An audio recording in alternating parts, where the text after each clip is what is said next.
Bienvenue sur Tokomi Wapi, la grande et la meilleure chaîne du moment. Nous vous saluons partout, vous nous suivez en ce net moment. Moi, votre humble serviteur, Gloire Bossobé, je vous dis bonjour dans vos maisons. Vous savez, la campagne électorale a été déjà commencée. Aujourd'hui, nous avons l'honneur de recevoir un candidat député, Dessa 33. Lui, c'est le secrétaire général du parti politique Mpassa. Jean-Louis Massimango. Il y aura Ndeko Flavien ici aussi sur ces plateaux, avec d'autres personnes qui vont passer pour parler de la situation de notre pays et qu'est-ce qui compte pour amener au Parlement. Bonjour le secrétaire général Jean-Louis Massimango, merci de répondre à notre invitation parce que les enfants de Kassavoubou m'avaient une fois demandé d'aller jusqu'à là où vous étiez à l'époque où vous étiez souffrant. Et aujourd'hui, je suis sûr que c'était qui t'ont fait confiance pour t'amener jusqu'à ces niveaux.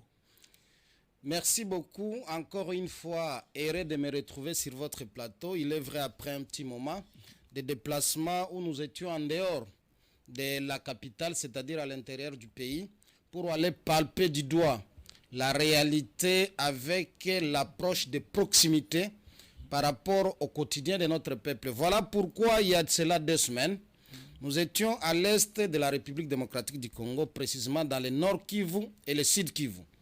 Une grande délégation dirigée par le président national de mon parti, le camarade maître Dodo Lutombo Isanda, que je salue, mais qui devrait terminer sa mission dans son fief naturel où il y a sa circonscription électorale, évidemment dans le territoire de Chabunda, où il est le numéro 20. Un chiffre qui coïncide dans le bon avec le chiffre du président de la République, tout en sachant que nous faisons partie de la grande famille qui est l'Union sacrée.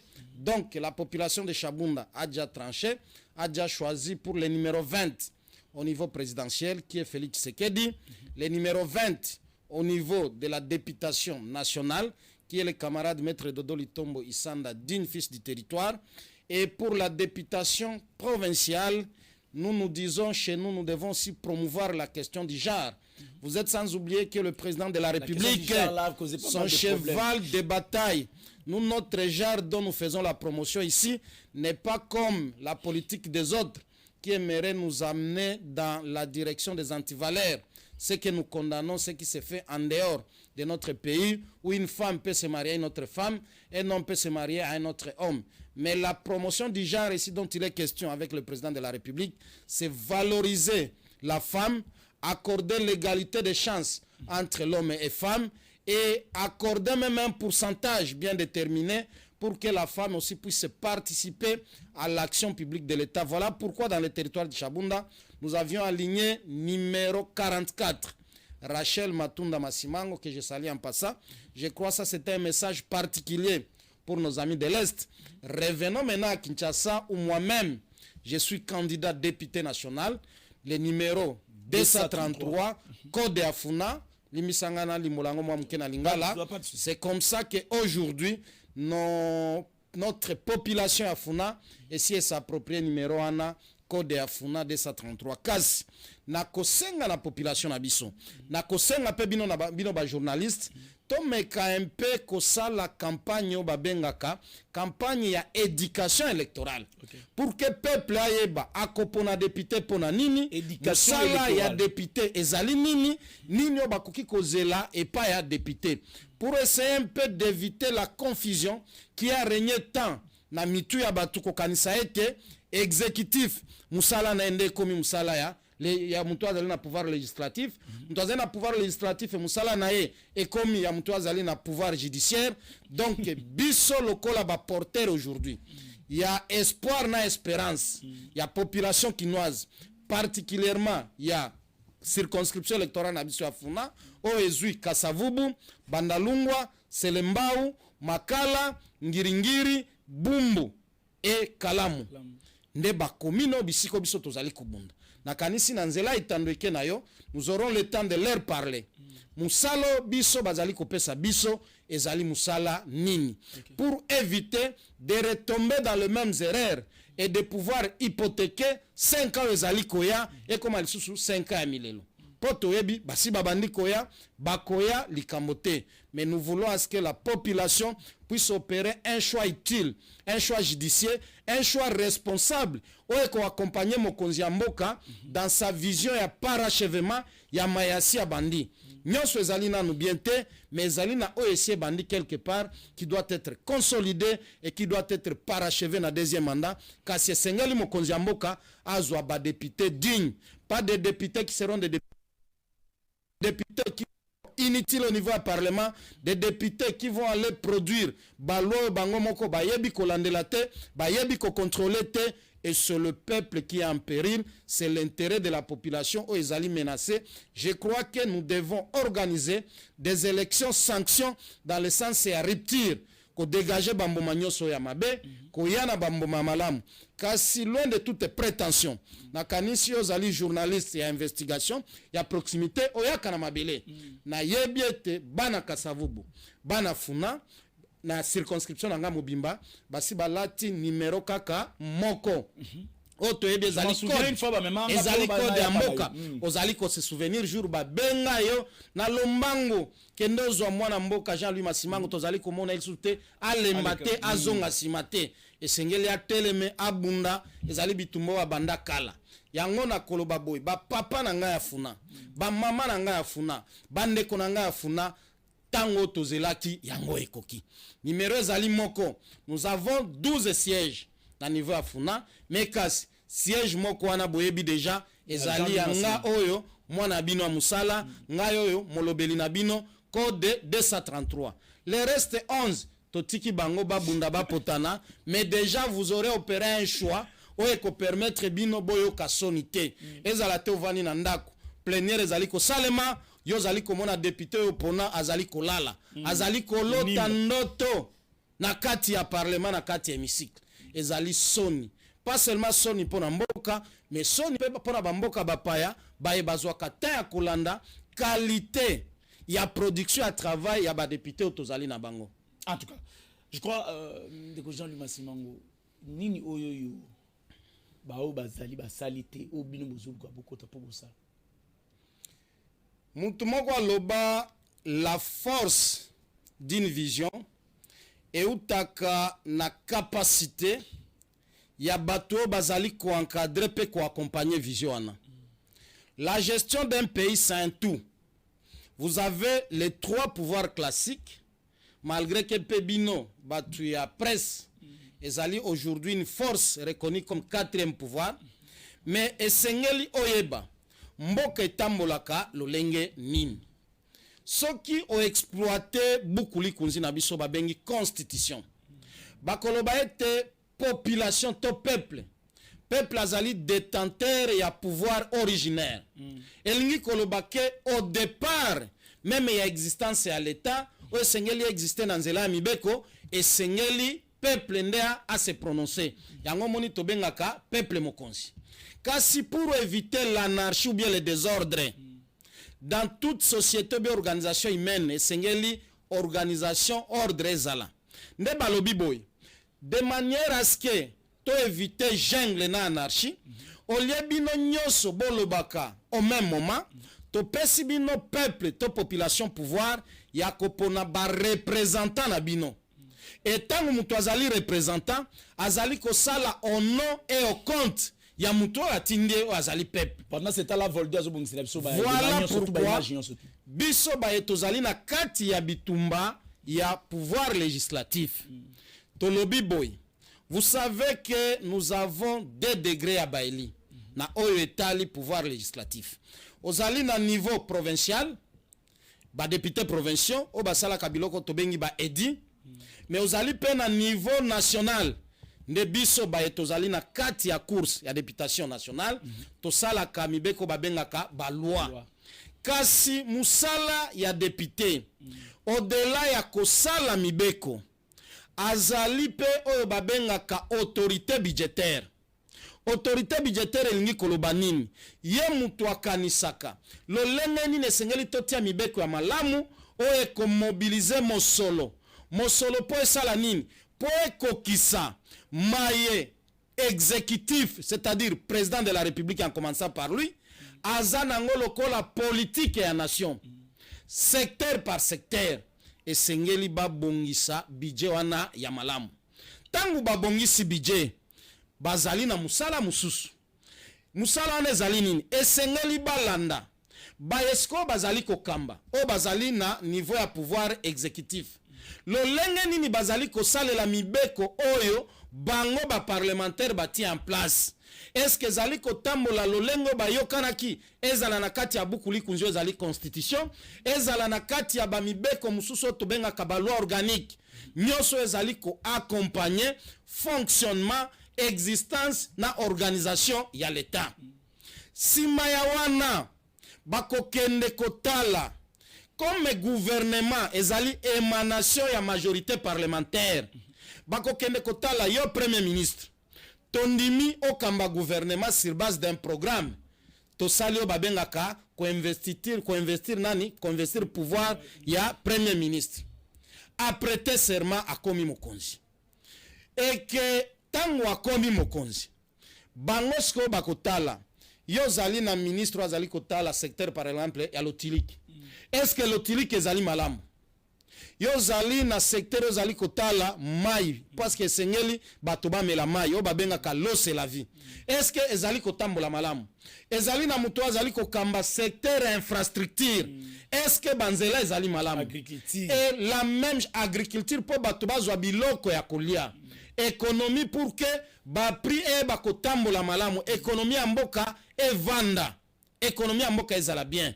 Bino ba député nde bozali na pouvoir wana ya kokende ko contrôler. Kasi esuki kaka na contrôle te baye ko bakisela au pouvoir mususu ya sanction. Okoyeba ko sanctionner mutu oyo azali kotambwisa mibeko azali kosalela mibeko malamu te oyo bosi bopesa kie bokonzi wana. Nde omonaka sima ya contrôle esengeli ba sanctionner.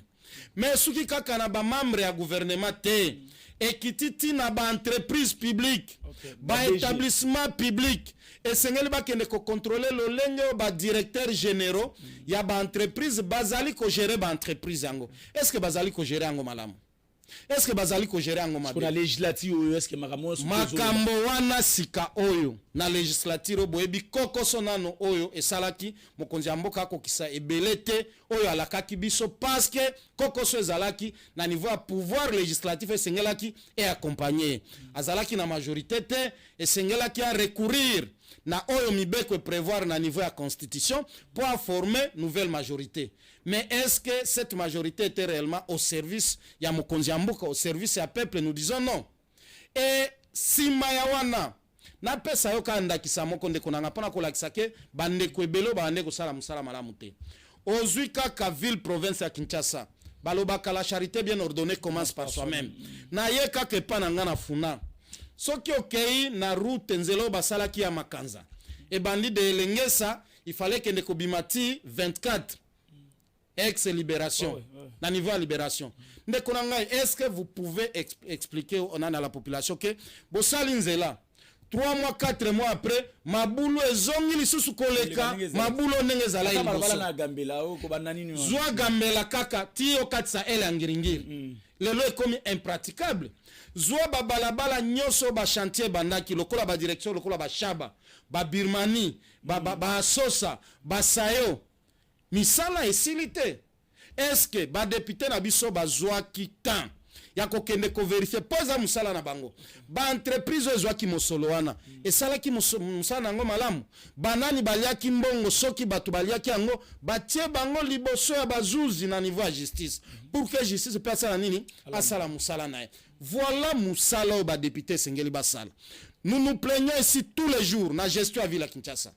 Mais ba député bazalaki qu'est-ce qu'ils ont fait pour contrôler action ya exécutif provincial à Mwana Mboka Ngobila?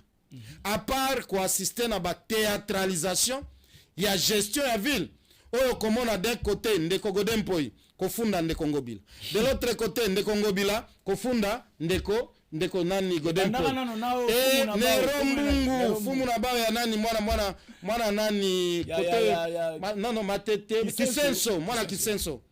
ndeko nero mbungu place ozali na pesi yo mbote po à l'époque bato bandimela otemelelo bakomi kopesa o raison okozwa de l'autre côté ndeko Jekoko qui est vice-gouverneur akoleka sur les 16 mois na sali nafuta makaka 4 mois soki déjà yo muto ozali kosala ozali na problème ya lifuti o ezali droit na yo oyo code ya travail ezali ko reconnaître pa ya mutu nyonso azali kosala esengeli azala na salaire na ye et en plus forte raison ba attente ya population ekozala te bino ba journaliste c'est une parenthèse bolela wa bosala na hôtel de ville plus de 25 mois impayé ti lelo na ebité so likambo na bino na esuka wapi ezalaki parenthèse na fungola ki ezali na ordre du jour te c'est pour vous dire que quelque part que ça soit nos députés au niveau national, que ce soit nos députés au niveau provincial, d'abord pour ce qui est de la ville de Kinshasa, quelque part ils ont failli à leur mission. Voilà pourquoi nous disons et nous insistons. Bakoya na Maputa. Musala député o bayebeli na kati ya mibeko zali koya na Maputa te. Bakoya na bakiti. Bakoya na babassin. Bakoya na babashe ba affiche ya lolenge nyoso ba synthétiseur na ba église. Ba misusu bakoya po ba pasteur basambela pona bango. Tango bozali ko sambela pona bato bazali ko nyoko la peuple. Po bazali ko sala bosenga ya peuple te.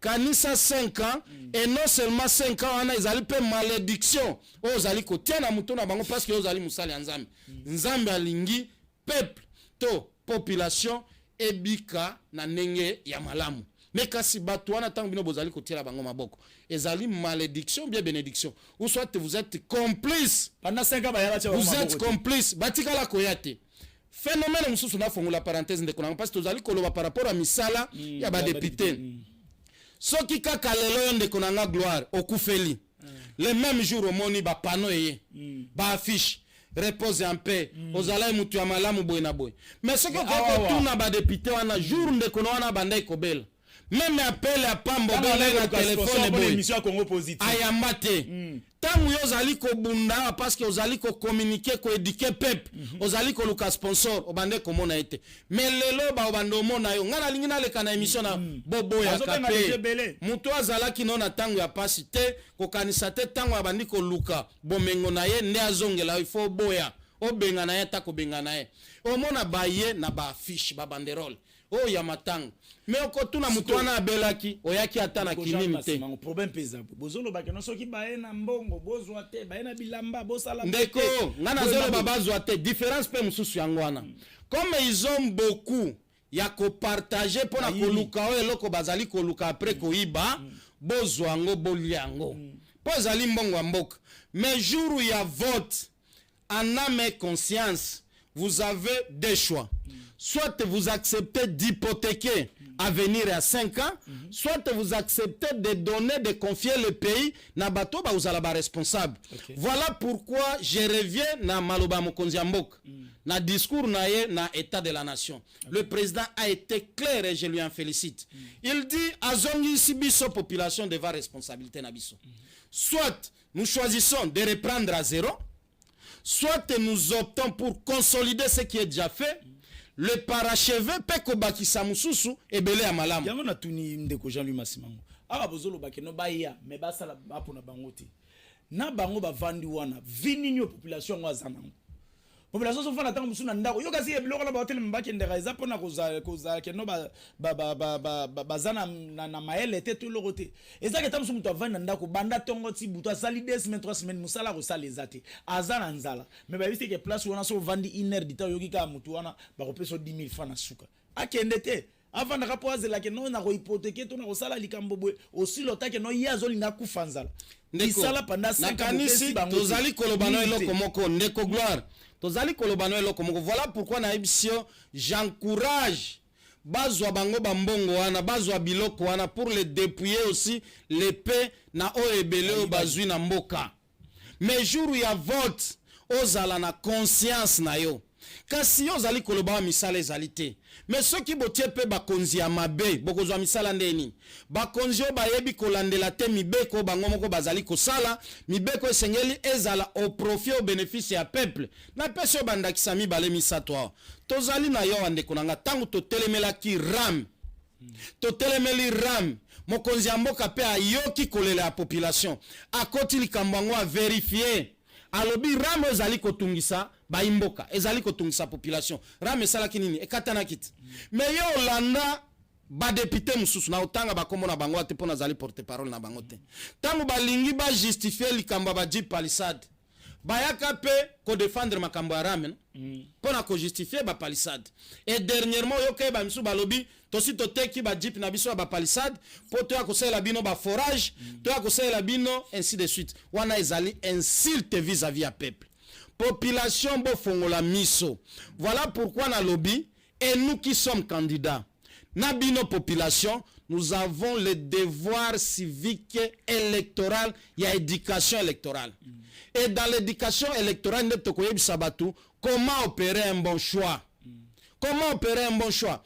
La force d'un leader politique est aussi dans la qualité de l'équipe qui l'accompagne. Okay. Donc, mokonzi ya mboka lobby pour asala malamu et sengeli pe bopesa ye équipe ya malamu eko accompagner. Or, l'équipe qui accompagne le président de la République Zabanan, ezali ba députés nationaux, ba députés provinciaux et cette fois-ci nous avons les conseillers municipaux. Okay. Parce que gouvernement ezali émanation à Batouana.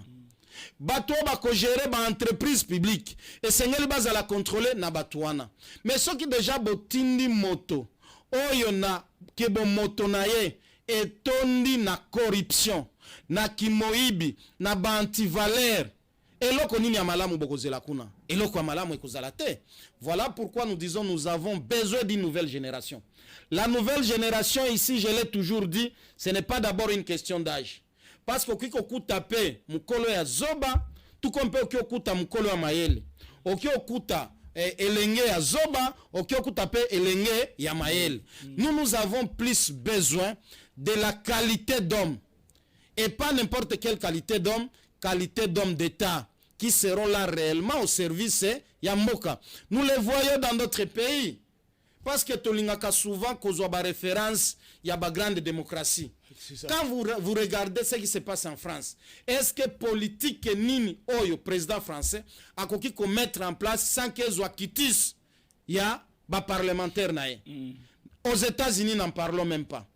Pourquoi pas maintenant na Congo to comme à niveau wana ya koyeba ko responsabiliser ba yetopesi mandat pour que bazala utile. Et vous remarquerez quoi ici? L'Assemblée nationale, qu'est-ce la résonance ya mokonzi ya mboka?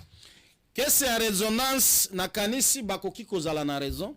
Parce que ebele bazali kokende na Assemblée nationale non pour produire bamibeko ya mboka o bakoyeba pe ko contrôler na kotala lolenge nini ezali ko s'exécuter sur terrain, mais plutôt pour chercher comment d'abord s'enrichir. Comment akokoma na basi mibale misatu mine? Comment akotinda bana na poto? Comment bokotika la komona eli susute? Bozalaki na elelo na kasavu be na ngiringiri azwi bokonzi ye wana ma campagne. Ye wana Gombe. Akomi première barrière, deuxième barrière, troisième barrière. Avant comme panaye. Ce qui fait qu'il y a rupture totale entre l'aspiration ya bato baponaye na oya zali kusala. Nous avons les problèmes, par exemple, l'électricité de Konangai. Est-ce qu'il y a bien mibeko ya mboka na biso? Il y a des secteurs clés oyo bakoki jamais ko privatiser, mais par contre bakoki ko libéraliser ango. Pona ko créer esprit à concurrence. Ezali eloko tobenga ka régie des eaux, epesa ka biso mai, ezali eloko tobenga ka SNEL. SNEL epesa ka biso lotiliki. Ce sont des secteurs clés. Ezali ko toucher via baimboka o l'État koki kotika te a privatiser ango parce que kozala na ba conséquences néfastes. Mais ba libéraliser secteur ango lingi koloba même yo so kozali privé o kokipe koya o sali société na yo ya lotiliki l'État ko peksa yo te o remplir kaka mibeko. Mais ba oyo ba député boni à la cité nous n'avons pas du courant, mais bango bazali kofanda ka bisiko courant ezali o lix insolent. Est-ce qu'ils se souviennent au moins que esika auta esika bapone bazana problème ya courant basengi etende asomba ka ba transformateur ou bien asomba basinga akende kaka komona DG ya SNEL amona DDK tout comme akoki ko kite pa ba service surtout bazo nyokola ka biso mingi na ba jet na ba service surtout jet na biso ya Kasavubo na ebite DDK to déjà zotika na no pona nini azo nyokola bana kasavubu moite ya bandale tolobate ya ngiringiri tolobate donc funa nyonso en général difficulté à l'otiliki kolobate ya mai tolobate tomesana déjà biloko na bango wana mais chaque chose a un temps il est question maintenant de mettre fin na biloko nyonso wana parce que sengeli bato baloba et sengeli bato baloba et je crois c'est ça le travail que doit faire un député. Mais laisser la population dans un rêve mental que ngande na koya ko sala bino babalabala ngande na koya ko sala boye ezali lokuta ezali musala député te. Nous devons éduquer notre peuple.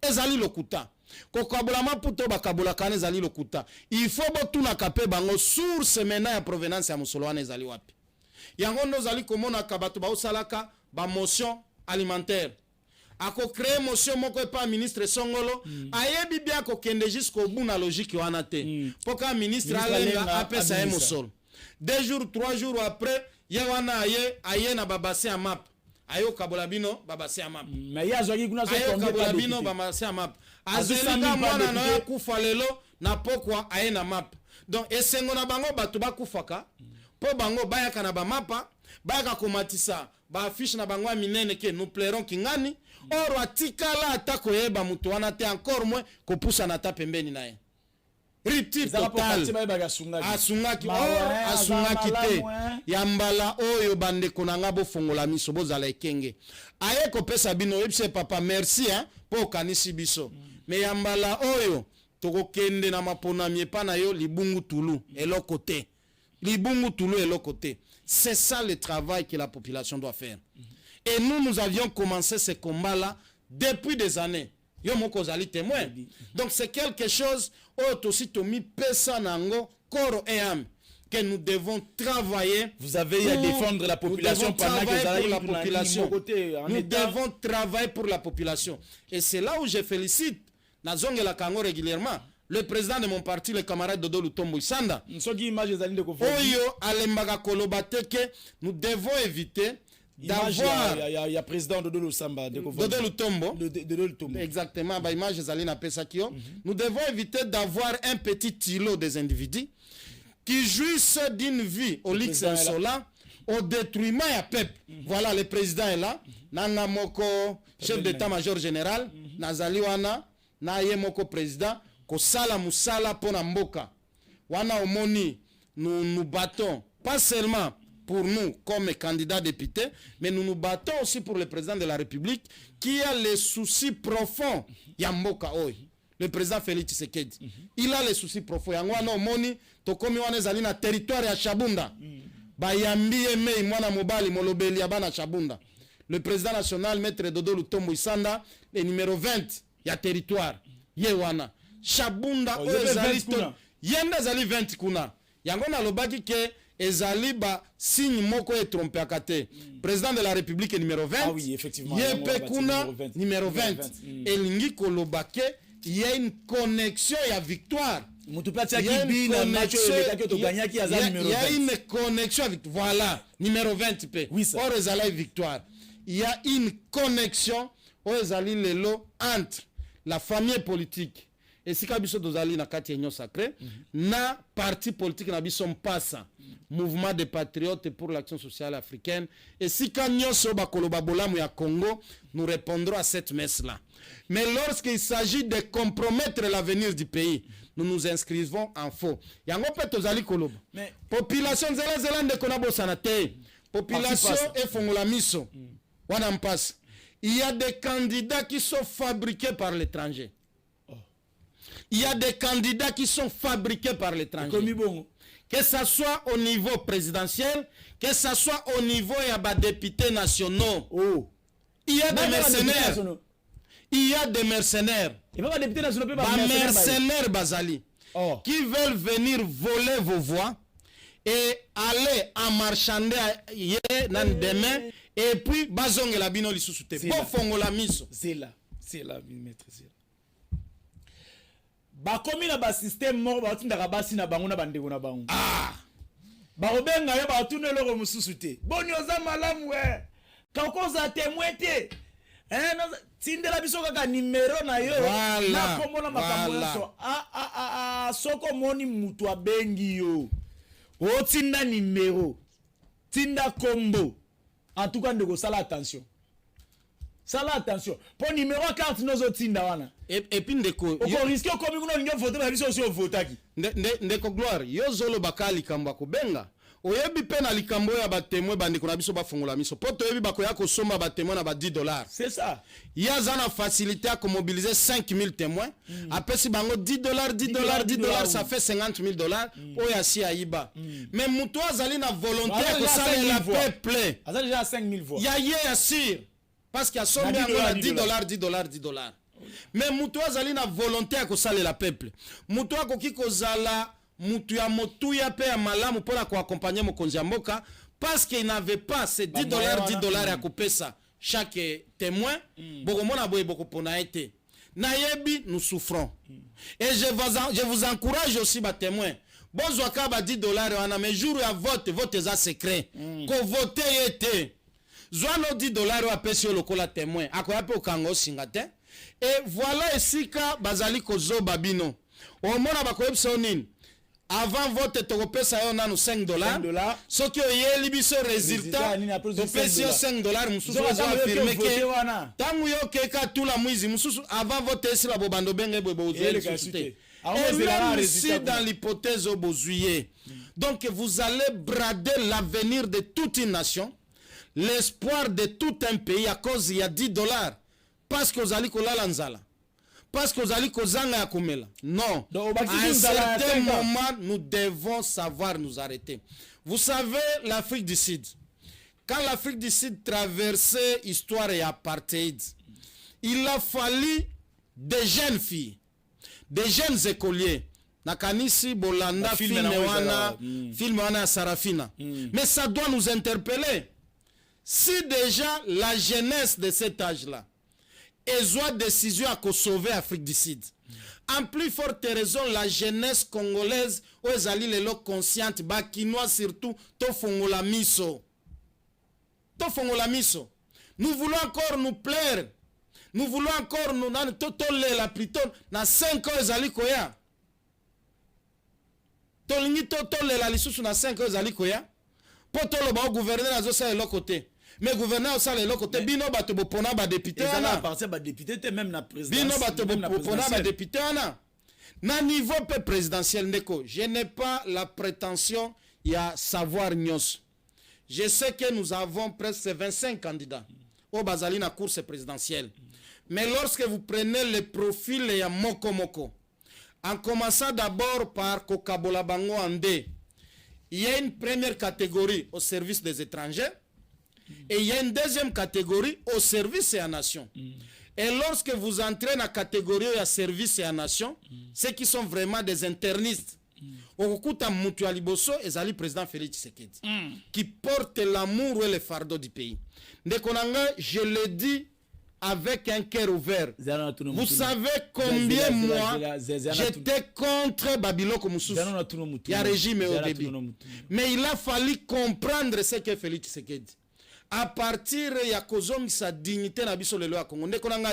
Si vous allez à l'est du pays, où le pays est plongé dans des atrocités à bas décennies, et ce qu'il est en train de faire aujourd'hui, et il a rappelé la sortie médiatique à France 24 heures dernièrement, il a encore dit au stade, hier, lors du lancement de la campagne électorale, où il dit que la situation qu'il a trouvée avec nos voisins, lui, comme un homme y a paix, il croyait qu'en s'approchant des autres dirigeants, que nous pouvons vivre ensemble parce que nous sommes liés d'y rester et jusqu'à la fin du monde.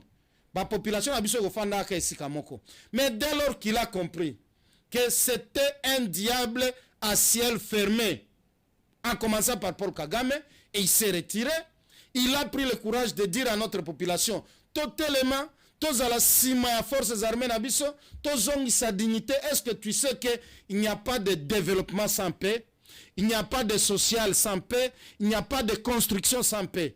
Donc, kozalana kimya na mboka, ezali sok, ezali fondation, ya kozongi sa makamu nyonso, ya malamu na mboka.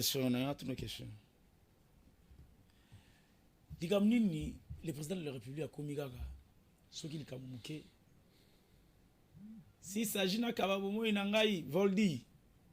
Si s'agit na kababomo inangai soki na ngina kufa soki na kokufa soki na kosala boye ezani Voldi ezanini au juste. Eza eloko nini oyo ya komilika muke il faut kaka allo barakeno ce qui il y a quelque chose qui a yebi to assis à comprendre que non zelo ya zui pona mboka na biso ekende liboso ba ebele bazate autant mususu bakoyi koluka pona eli kona sima nzela wana. Pourquoi dans ces discours ezalaka que non te ngai to azokima ba corps asinya ndeko na kanisi teke ezali kokimia non. Lorsque vous interrogez l'histoire politique et Afrique, et particulièrement la République démocratique du Congo, vous allez réaliser que toutes les fois qu'on a connu un nationaliste à la tête du pays, azalaka toujours objet, il y a un complot diabolique pour na kobomaye, pour mboke salanini, et zong alisou na case du départ. Vous vous souviendrez dans ces pays, lorsque Lumumba dit que désormais l'histoire du Congo doit être écrite par les fils du Congo, Mundela Sepela Nangote, vous savez la suite et la conséquence. Lumumba Tikabiso. Si vous prenez Mouzé, qui s'est retrouvé aussi sur une même table avec les envoyés du diable, et dès lors qu'il s'est ressaisi pour dire que nous devons nous prendre en charge, la guerre sera longue et populaire, mais elle finira par retourner là où elle est venue. Nakanisi, on n'avait pas compris cette prophétie-là. Et aujourd'hui, nous vivons ça. Nous vivons ça aujourd'hui. Il a été tué lâchement dans des conditions que vous connaissez. Aujourd'hui, vous avez le président de la République, Félix Tshisekedi. Je l'ai dit avec le même esprit à patriotisme. Vous le voyez dire que le Congo est victime d'un grand complot. Et il n'attend pas seulement le dire ici au Congo, il va avec le même message dans la tribune des Nations Unies, où nous savons que les impérialistes, les gens qui font la loi en international, les grandes puissances, les multinationales, qui sont impliqués dans la déstabilisation du Congo, na oetali pillage à minéraux. Bazali présent na ba rencontre wana, mais il le dit tout haut que les multinationales, la communauté internationale est derrière les Rwandais. Pourquoi vous ne parvenez pas à condamner les Rwandais, à indexer les Rwandais et à sanctionner les Rwandais? Par contre, nous assistons à ba aide à l'Union européenne kotinda na niveau ya armée ya Rwanda. Et le président de la République le dit avec amour et attachement à sa patrie. Parce qu'il n'a pas un autre pays. Ndeko, ce que Zalaï Kobanga. Donc, il allait rester attaché naba à Korwana pour que à protéger Vinaye et à exposer pays Kende. Mais il a dit comme chef de l'État, garant de bon fonctionnement, comme commandant suprême. Il dit que, et c'est ça la valeur d'un homme d'État. La vie d'un homme d'État n'est pas plus supérieure ou bien plus importante que la vie de toute une nation. Okay. Un homme d'État doit d'abord privilégier l'intérêt, la sauvegarde des acquis de l'État. Et je crois qu'il est sur cette ligne de conduite-là. Le dire n'est pas un péché, le dire n'est pas un tabou, sauf c'est un danger permanent pour ceux qui n'aiment pas le pays. C'est un danger permanent pour ceux qui n'aiment pas le pays. Nous, les journalistes, nous voyons au-delà de ce que les autres voient. Tango batumsusu bazomonaka mir eza awawa biso ba journaliste total la eloko ni eza na sima mirwa. Si réellement il y a eu les accords, bino le lobo beta kiteti bokindeka élection. FCC ça na kacha makambo te batu baloba ke no bino bo signer accord na bango. Ok, kotika FCC kimia tende konanga. Tika bande konanga FCC bafanda kimia. Basi bafanda na bango. Base l'Académie du 28 bakozonga. Tika bande ko FCC kimia. Tika bande ko FCC kimia. Basi bavanda na bango balobi bako participer na ba élection. Ya 2023 te. Bakoze la 2028. Élection sa bango. Nini ekokoma selon bino. Ndeko. Élection Salema en 2600 de pes nini comment? limbisa mituna ezali yayo biyano ezali ya ngai mituna ezali yayo biyano ezali ya ngai na 2006 élection ezalaka na mboka oyo IDPS ezala partie prenante te mboka ekufa mboka etelema ndeko c'est pour vous dire tika bandeko na biso ya FCC kimia ils ont eu leur temps où ils ont géré nous savons pendant que bango ba gérant il y a eu certains candidats présidentiels qui ont été invalidés mais na régime actuel balobi ke bakosi mixe na ba pouvoir to ba prérogative ya ba institution mususu te yango monaki bato babande kozela. Est-ce que le président de la République, est-ce que le pouvoir exécutif va s'immixer dans ma Cour constitutionnelle pour invalider bato mususu? Balobi, pas question. La justice doit être indépendante. Ba candidat nyoso 25 qui wow confirmé bokene na course population et de partager bino. Voilà le sens de la démocratie et qui est en train d'être une réalité petit à petit. Na lobi teke nyoso ici salami non. La nature humaine elle-même est imparfaite. Ba imperfection ezanga kate. Mais ya malamu ezali ko salema. Oyo soki to conserver ango lelo lobi ekoki ko sala ke mboka na biso pe etomola mutu etelema. Etelema. Et j'anticipe même en vous disant, allons dans l'hypothèse où le président de la République, Félix Tshisekedi, quand il va être réélu ici par la majorité écrasante, il y a peuple congolais, et que na deuxième mandat naie a parachevé te biloko à la qui peuple. Vous savez la conséquence? La conséquence c'est que la population va tirer des conséquences qui s'imposent dans le sens à sanctionner dauphin naie. Parce qu'il aura aussi droit à un dauphin. Après 2028. Il aura un dauphin en 2028. Et s'il ne fait pas bien son deuxième mandat, le mandat acquis na nouvelle majorité naie na niveau parlementaire. Donc, tu accorder chance wana. Au-delà même à Bolingo. Au-delà même à Bolingo. C'est le patriotisme, le nationalisme, comme Lumumba, comme Mouzé, et lui aujourd'hui se bat sur ces chemins de bataille. Là. Mais côté président no Azali, il a un problème parce que Mboka Misusu on dirait ça Mboka ba rebelle. Tango ba voter te. Côté président ngani Azali? Président na bino.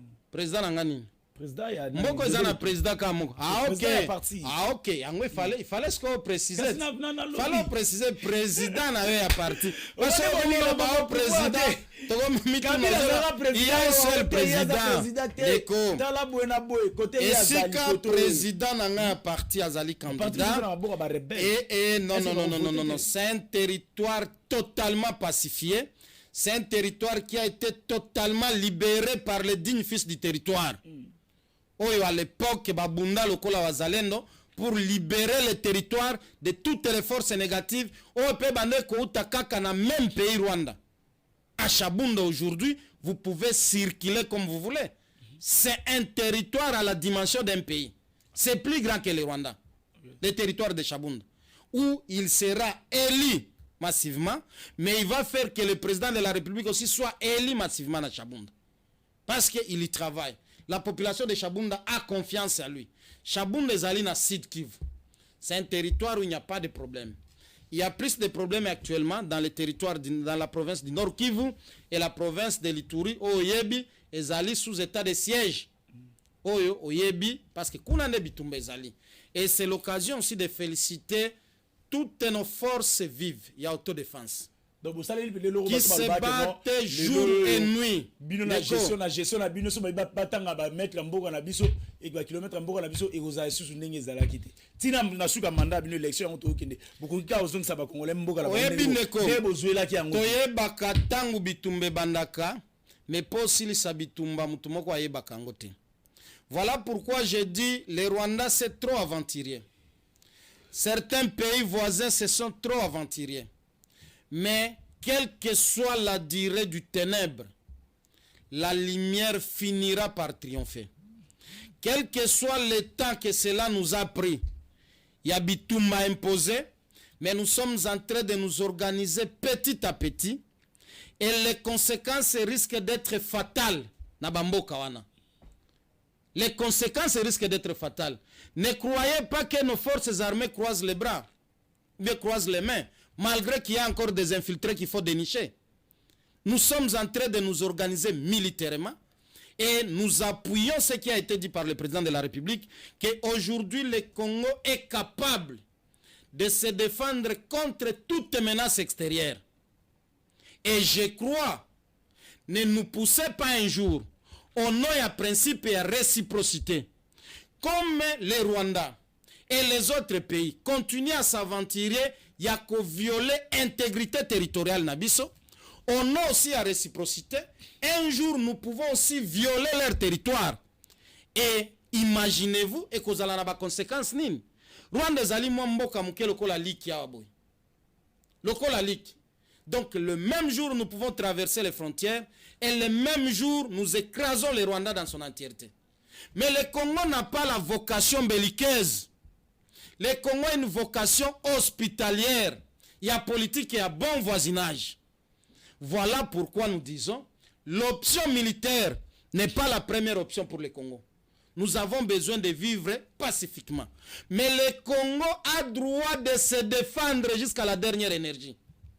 Le Congo a droit de protéger son intégrité territoriale jusqu'au sacrifice suprême. Et c'est ça l'essence du patriotisme. C'était une parenthèse au Fongolaki. Pour la Koyebi Sabatu, les députés aussi ont ce rôle moral.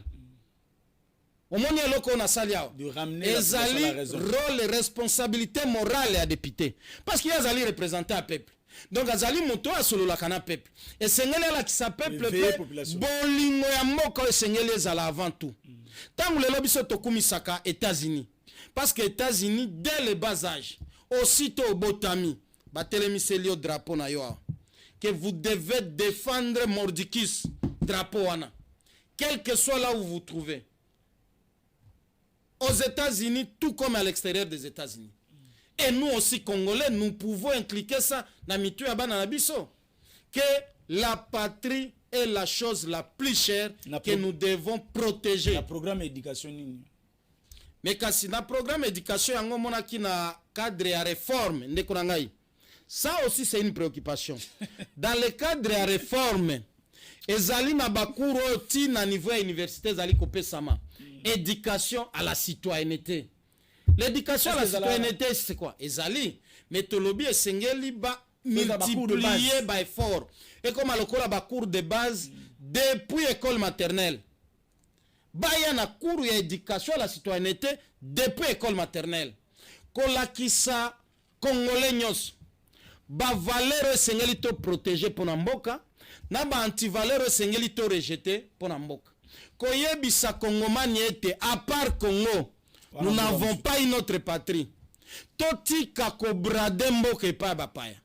Toti kako teka mboka epa ya monguna. Oyo azalika na mayele, soit yako yako pie ba minere na biso, soit yako yako boma ba mboka pona ko terroriser les Congolais psychologiquement. Or, les minéraux, les richesses, les sols et les sous-sols doivent d'abord être bénéfiques aux Congolais. Si vous voulez venir au Congo, passez par la grande porte. Il y a des institutions légalement établies. Venez entrer en contact avec ces institutions-là pour que elles aient ba acte et collaboration, to ba contrat gagnant-gagnant. Le Congo gagne, l'extérieur aussi gagne. Voilà pourquoi il y a nécessité, il y a aussi importance d'assainir le climat des affaires. D'assainir le climat des affaires pour faciliter les investisseurs étrangers qui amènent les capitaux. Baya ko investir yango na Congo, Congo pe ezwa misala, Congo pe ezwa yaye par na oyo azali ko produire. C'est vraiment un réel plaisir souvent à Koyamba yo na plateau na biso minute comme Mukuse on a une hérité comme tala Mukuse. Maître Jean-Louis Massinmango numéro 233 Code ya Funa. Vraiment ba candidat bokoyi ko tia mutema bango. Depuis moi je l'ai dit. Depuis qu'ils étaient dans l'opposition, ils ont bundeli bino population à tel point que non, ils ont la réalité musu obino mo bengela ngaka bana kasavu bu mutu boye bien. Il est là. Il est là, maître Jean-Louis Massinmango. Ce qui ont voté était c'est ton problème. Mais ngana ebisi bino que non, ils ont banzela mususu na batu mususu. O que non bazora chance na kozana une fois na vie. Bo pesa no bango pe chance. totala ndenge mambo ekokindela maître Jean-Louis Masimango maloba bana funa natikeli yo caméra maloba bana funa na 2 minutes yango na kosalela 1 minute 30 secondes na maloba pe sima nango nazali na ndeko nanga mona présenter ba condoléances azali pe moko na bino bapanzi sango tika na ibsa bana funa bobungisa ilikia te. Ensemble nous pouvons, mais nous pouvons que ceux qui tosali choix malamu. Et nous croyons que nous faisons partie de ces bons choix. Nos numéros de téléphone ne se ferment jamais. Sont ouverts 24 heures sur 24. Et bandi le lote et zalaka bongo. Po bamsu bagoya lo balelo ba numéro na bango komi komona na poto komi na période de campagne. Ba numéro et zalaka kaka. Na ko pesa conseil na basali ya Nzambe. Toteka bavoi ya bandimité pona bakiti. Toteka bavoi ya bandimité pona biloko moko éphémère. Parce que candidat moko songolo ayeli yo mosolo peut-être pe aiba pona mboka. Topesa bavoi ya bandimi pour des valeurs, pour des candidats qui incarnent des valeurs. Botala est-ce que moto oyo soki to commissaire esika yango akosalela réellement mboka ako répondre na ba attente o tozali nango bosenga ako accompagner réellement mutu oya akozala na imperium, c'est-à-dire pouvoir étatique na maboko na ye po bakokisa vision o azali nango vision ya malamu pona mboka wana ezalaki tolito conseil na pesi epa basali ya Nzambe na pesi yango epa ba responsable ya ba association ba responsable ya ba ONG ba responsable ya ba jeune ba ekiri nyonso ndenge bozalaka. Si vous estimez que na ba équipe ya football bokoteka bavoi na bino pour que bavoi na bino ekende wana matali bino, mais au moins vous êtes avertis. J'ai confiance à mes frères de Kasavubu, j'ai confiance à mes frères et sœurs de Bandal, de Ngiringiri, de Selembao, de Bumbu, de Makala, de Kalamu. Ensemble, nous pouvons. 233, Bola Tango Nanzoto. Pas de parcelle sans 233. Vous verrez que la victoire sera certaine. Bisoto osa la campagne à Makele, Lotea Bambunda, Babache, ceux qui ont... Non, non, non. Nous allons faire une campagne à communication à proximité. Vous avez le temps de nous écouter. Vous avez le temps de nous poser des questions. Appelez. C'est comme dans cette émission. On appelle ça numéro à téléphone. Numéro à téléphone. Exactement. À partir de la chaîne Nabino, on appelle ça numéro 081 190 75 57. C'est un numéro de WhatsApp. 081 190 75 57. Botuna, n'importe quel type de mutuna, tokope sabino bianona silisa na ko souhaiter ba condoléances. Et pas ndeko na ngai, et pas ya moninga na ngai, et pas ya ndoi na ngai, et pas ya donc nyonso ya na lipasa na ngai ndeko Flavien Rusaki. Mes condoléances. Molimo Amwana Nabiso et Pe Manakimia. En tout cas, même pour le Congo positif, je crois qu'il devrait être là aussi aujourd'hui. Fort malheureusement, qu'il y a une situation commune de Flavien Abungisi, Yaye, Mwana, soldat du peuple, Nenge Babengaraye, to Pesio ba condoléances Nabiso, et puis Nzamba Peso Makasi, parce qu'il y a un moment où il y a un candidat député, vraiment, il a passé Makasi, mais Nzamba Sungayo, Nzamba Peso Makasi, Ndeko Flavien, ou continuer na musala na yo et puis campagne au Kendenango malamu. Merci maître Jean-Louis Masimango. Natondi o matondi. Merci na mama na ngana ndako pe madame na pesi mbote procureur mbote no yango wana mama grâce. Madame de procureur. Ye wana. Sambi saka makamuto pesi mbote. Ye yango wana. Ba yonso bolani Congo positif. Plateau na bino yango yo candidature na bino ba député ba nani ba to surtout moment ya ko leka ko pesa makamu na bino mon numéro za wana benga toko yambayo to somi bongo na suka lobby à partir à 12h to za awa. Ciao.